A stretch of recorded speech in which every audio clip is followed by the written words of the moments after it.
Γεια σας. Σήμερα είναι 21 Νοεμβρίου του 2021 και αυτό που παρακολουθείτε είναι το έκτο βίντεο στο κανάλι μου που έχει τίτλο «Περί εξουσίας και ιστορίας» και ασχολείται με ζητήματα που αφορούν και την εξουσία και την ιστορία, γιατί θεωρώ ότι αυτά τα δύο πράγματα είναι αλληλένδετα. Στο προηγούμενο βίντεο μίλησα για την αντίφαση στην οποία βρίσκεται σήμερα το πραγματικό κοινωνικό σύστημα με το συμβολικό κοινωνικό σύστημα, αυτό που μπορούμε να ονομάσουμε θεσμικό κοινωνικό σύστημα και που ταυτίζεται με την ιστορική περίοδο κατά την οποία μπαίνει στις σχέσεις των ανθρώπων η έννοια της εξουσίας, της ιδιοκτησίας ανθρώπου από άνθρωπο. Μίλησα για αυτή την αντίφαση λοιπόν, ότι αυτά τα δύο συστήματα βρίσκονται σε αντίφαση και αυτή η αντίφαση έχει βαρύτατες συνέπειες στην κοινωνία σε δύο πρωταρχικής σημασίας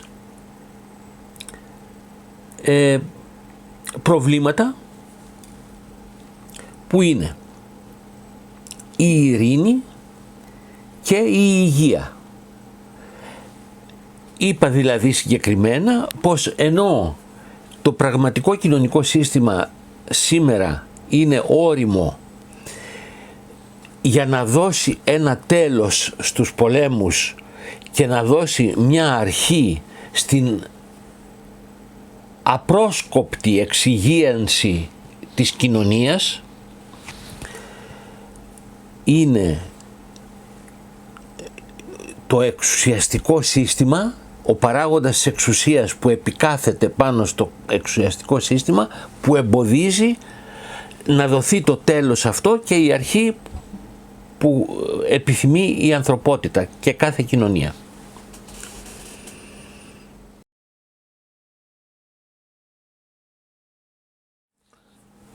Προχωράω λοιπόν.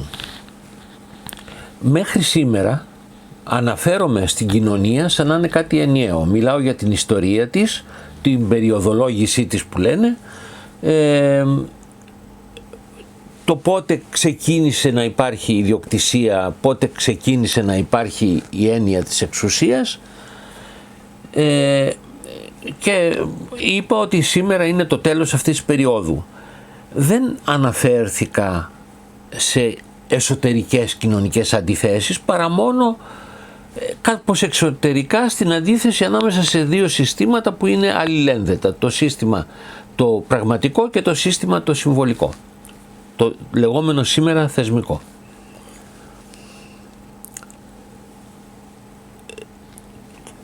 Σε αυτό το βίντεο θα προχωρήσω στο να αναφερθώ στις αντιθέσεις της κοινωνίας ή, αν θέλετε, στην βασική αντίθεση που διέπει σήμερα την κοινωνία.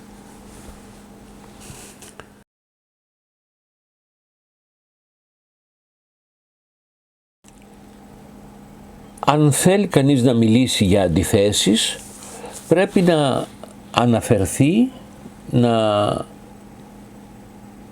να σκεφτεί τη σχέση που έχουν στη θεωρία του οι αντιθέσεις με την μαρξική θεωρία.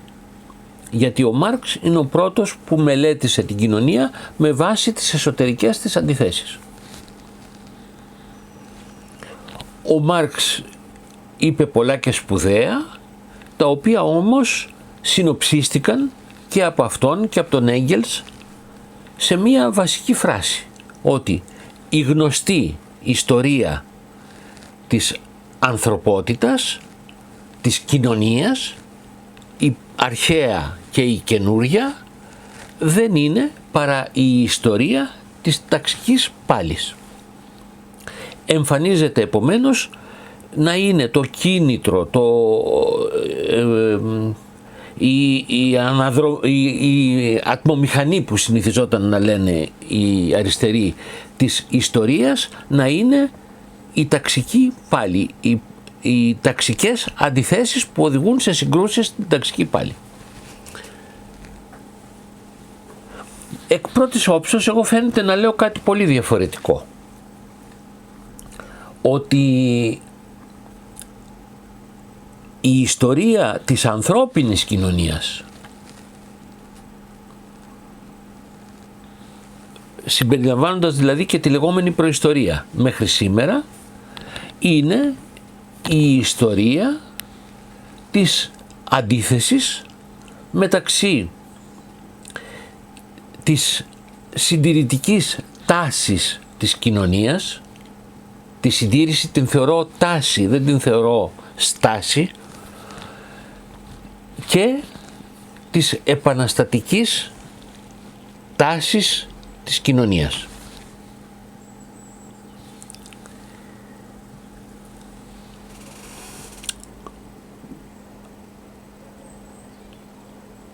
Τι σχέση έχει αυτή η άποψη με την άποψη που εξέφρασε ο Μάρξ, με τον τρόπο που συνόψισε ο Μάρξ τη δική του θεωρία στην ιστορία της ταξικής πάλης? Κατά τη γνώμη μου, αυτό που παρουσιάζω εγώ τώρα, η θεωρία που έχει το όνομα το τέλος της εξουσίας, είναι απλά πάντα στο βάθος της θεωρίας του Μάρξ. Αυτή είναι η βάση της θεωρίας του Μάρξ, και απλώς έτσι όπως το διατυπώνω εγώ, αυτή η αρχή, το τέλος της ιστορίας, προεκτείνεται για όλη την ανθρώπινη ιστορία. Από την αρχή της που υπάρχει ο άνθρωπος και η ανθρώπινη κοινωνία, μέχρι το τέλος της που δεν ξέρουμε ακόμα πότε θα έρθει. Αυτό ως προς τη σχέση μου ως αριστερού, τη σχέση τη δική μου και της θεωρίας που υιοθετώ και που διατυπώνω σε σχέση με την θεωρία που αποδίδεται στο Μάρξ.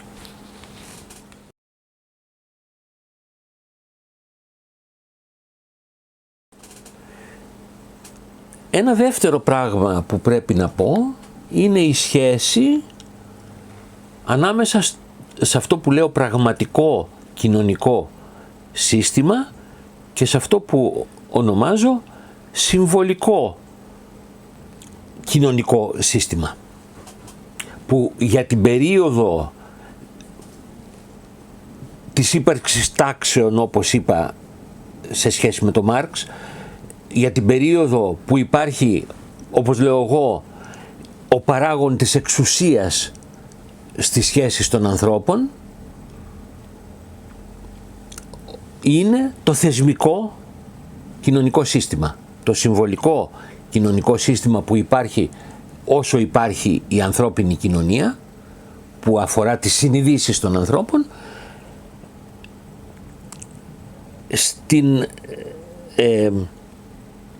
στην περίοδο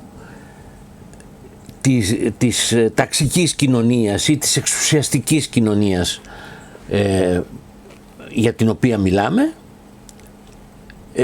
είναι το λεγόμενο θεσμικό κοινωνικό σύστημα με μία ευρεία έννοια. Δεν περιορίζεται δηλαδή μόνο στο πολιτικό, στην πολιτεία, στην μορφή της πολιτείας ως σύστημα.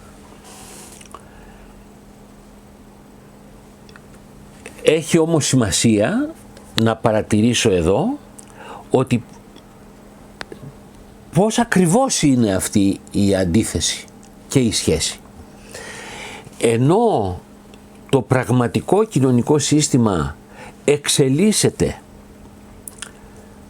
με μικρές και μεγάλες επαναστατικές αλλαγές σε όλη τη διάρκεια της ανθρώπινης ιστορίας,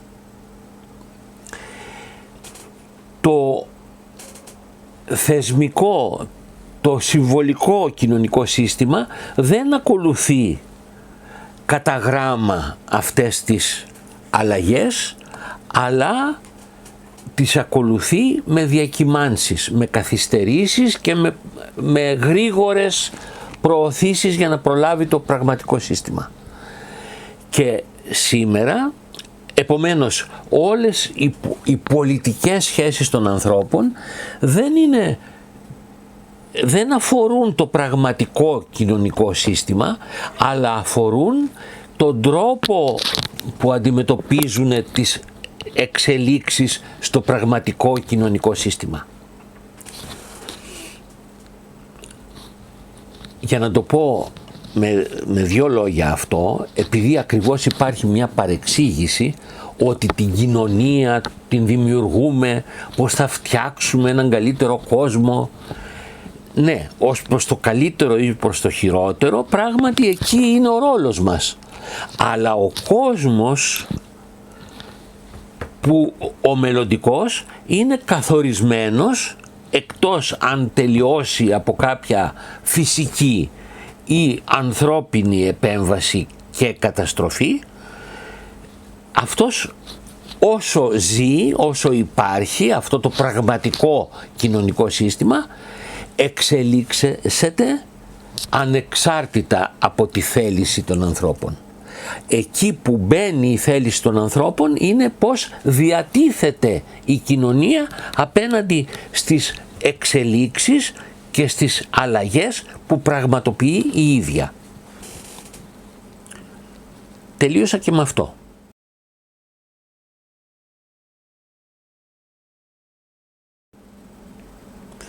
Υπάρχει τώρα το τρίτο που θέλω να πω, μία παρεξήγηση που συνδέεται ακριβώς με ό,τι είπα προηγουμένως.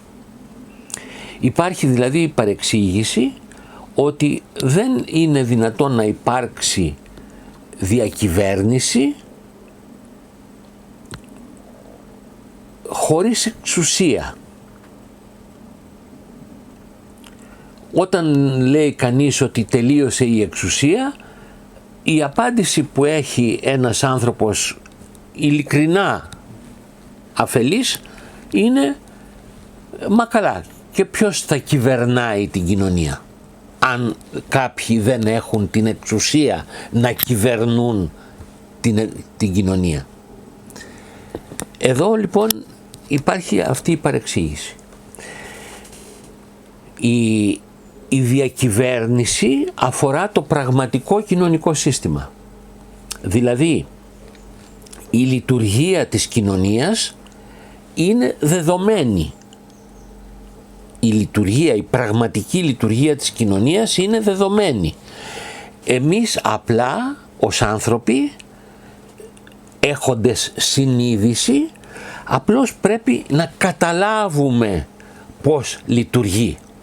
Αυτό το κάνει η λεγόμενη κυβερνητική, που είναι άλλωστε μια επιστήμη μεταπολεμική. Αυτό κρατήστε το σαν υποσημείωση, γιατί πολλά πράγματα είναι μεταπολεμικές εφευρέσεις ή εξελίξεις ή ανακαλύψεις. Λοιπόν, δεν είναι έτσι όμως. Η διακυβέρνηση είναι απλώς η προσπάθεια να καταλάβουμε πώς λειτουργούν τα συστήματα,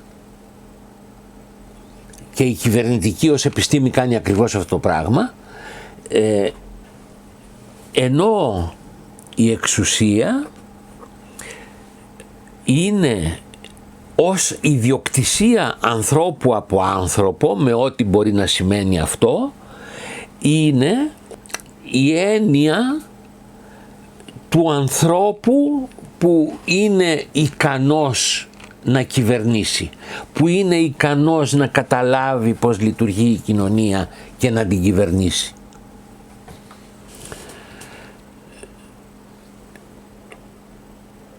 Και με αυτό τελειώνω, λέγοντας απλώς ότι έγινε μια προσπάθεια διαχωρισμού, δεν είναι καθόλου τυχαίο αυτό, της διακυβέρνησης από την εξουσία, που έγινε και το πρόσχημα ότι θα αναλάβουμε τη διακυβέρνηση, αλλά χωρίς να έχουμε και εξουσία. Έγινε το πρόσχημα για να ανέβει ο ΣΥΡΙΖΑ στην εξουσία, όπως νόμισε ότι θα κάνει, και ως δικαιολογία γιατί απέτυχε. Αποτύχαμε όμως, λέει, γιατί είχαμε τη διακυβέρνηση αλλά δεν είχαμε την εξουσία. Κρατήστε το και αυτό σαν παράδειγμα, γιατί από εκεί έχουν προκύψει πολλά πράγματα. Τελειώνω λοιπόν και αυτό το βίντεο. Κάντε μου τη χάρη να παρακολουθείτε τα βίντεό μου. Θα κάνω και εγώ μια προσπάθεια να τα οργανώσω, να ξέρετε τι είναι το προηγούμενο και τα λοιπά, τι είπα στο ένα, τι είπα στο άλλο, για να μπορείτε να παρακολουθήσετε την έτσι κι αλλιώς λίγο μπερδεμένη σκέψη μου εδώ πέρα σε αυτά τα πράγματα που κάνω. Ευχαριστώ που παρακολουθήσατε, αν παρακολουθήσατε, και αν δεν παρακολουθήσατε πάλι σας ευχαριστώ.